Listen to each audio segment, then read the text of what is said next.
Comment dans les psaumes, dans la parole de Dieu, on retrouve des paroles de malédiction? Quand on lit certains psaumes, qu'ils descendent vivants aux enfers.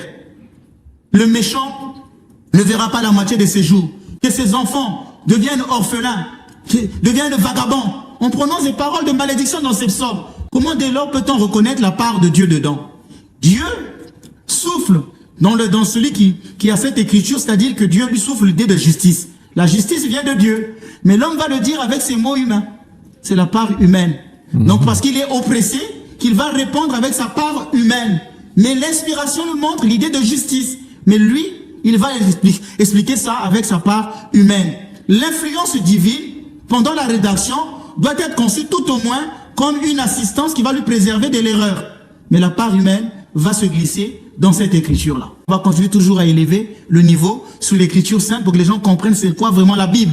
Avant d'aller jusqu'à la tradition, on va comprendre avec la tradition, et plus tard on s'élèvera. Et on ne sera pas des perroquets, comme M. Tounassi, qui va vous dire là, c'était pas écrit dans la Bible. Il a pris la Bible pourquoi? Parce qu'il n'a pas compris le sens des Écritures. Et là, il parle maintenant de Pierre. Le mur, d'aller toucher les murs. C'est écrit dans la Bible, M. Gagné, il faut toucher le mur. C'est écrit où dans la Bible qu'il faut toucher le mur?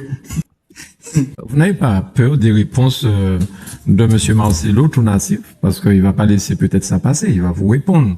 Et peut-être qu'il va finalement accepter de vous rencontrer sur un plateau pour discuter avec vous. Est-ce que ça vous inquiète, Père?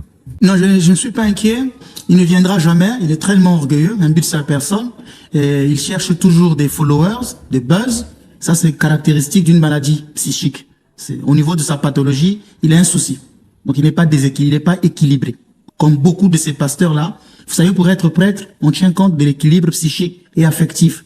Si quelqu'un n'a pas été assez aimé, il risquera de faire des choses dans sa paroisse pour toujours attirer l'attention. Donc, c'est pourquoi il faut bien observer les gens qui vous guident. Donc, je n'ai pas peur de ça. Et aussi, c'est le pari. Quand on enseigne la parole de Dieu, Saint Paul disait que l'écriture est inspirée pour refuter, pour corriger. C'est pourquoi il y a eu des martyrs dans l'église. Vous savez que quand je viens prêcher comme ça, j'expose ma vie même à être martyr.